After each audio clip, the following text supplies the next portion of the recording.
Historically known as merchant princes, banking families like the Rothschilds, Wallenbergs, and the House of Liechtenstein built immense empires. Once wielding sovereign influence through trade and territorial control, their power was deeply tied to the map of Europe.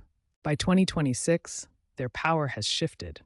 They no longer exert direct sovereign rule, but instead operate as specialized financial guardrails for the global economy. These dynasties act to provide liquidity and stability, shielding markets from systemic collapse through private management.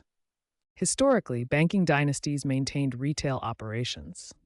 However, modern regulatory shifts like Basel IV have significantly increased the capital requirements for traditional retail banking. Simultaneously, the surge in digital banking platforms has squeezed profit margins.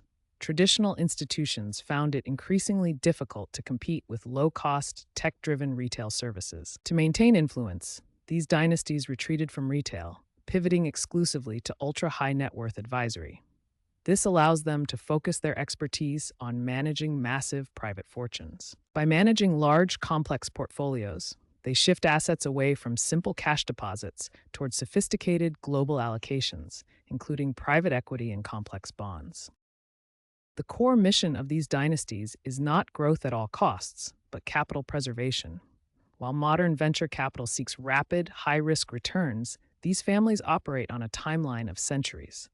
These structures utilize strict family trusts and governance. By avoiding volatile market exposure, they secure assets across generations, prioritizing stability over explosive expansion. Governance is the bedrock. Specialized boards and legal oversight ensure that capital remains within the dynasty, effectively insulating it from the typical life cycles of public businesses. Through complex trusts and private investment vehicles, these families ensure that their legacy endures, creating a financial moat that protects their wealth for the generation to come. Banking dynasties have evolved distinct strategies to maintain influence. We compare two primary models: the advisory model, led by the Rothschilds, and the industrial model, exemplified by the Wallenbergs. The Rothschild model prioritizes financial advisory. By focusing on government debt restructuring and private wealth management, they act as the essential financial guardrails for sovereign states. Conversely, the Wallenberg model is built on industrial ownership. By controlling key stakes in manufacturing, tech, and defense giants, they directly shape the productive capacity of the Swedish economy. These strategies are not mutually exclusive but represent different paths to relevance.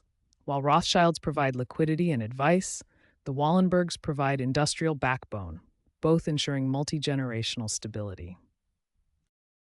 Banking dynasties today utilize institutionalized networking to maintain influence. They no longer rule by decree, but through strategic placement within global financial pillars. Family members frequently secure influential board seats at institutions like the International Monetary Fund and the World Bank, ensuring their perspective is woven into global policy.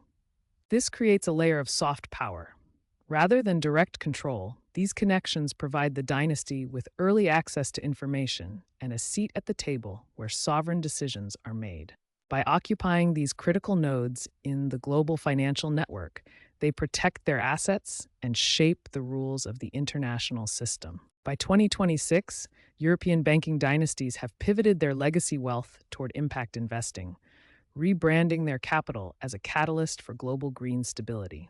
Wealth is now channeled into large-scale sustainable infrastructure, such as expansive solar farms and wind energy projects, securing long-term assets. Meanwhile, capital is flowing away from stagnant domestic markets toward high-growth regions in Africa and Southeast Asia, betting on demographic expansion. This dual strategy, sustainable branding and geographic diversification, ensures the resilience of dynastic wealth for the next century. Public perception often paints these families as shadowy cabals controlling the world behind closed doors. In reality, these entities operate as highly specialized, strictly regulated firms that advise governments and high net worth individuals. While their structures are undeniably complex and often opaque, they function within the guardrails of modern international financial law. This leads us to a final question. Are these families more powerful today as invisible financial advisors than they were as visible bankers in the 19th century?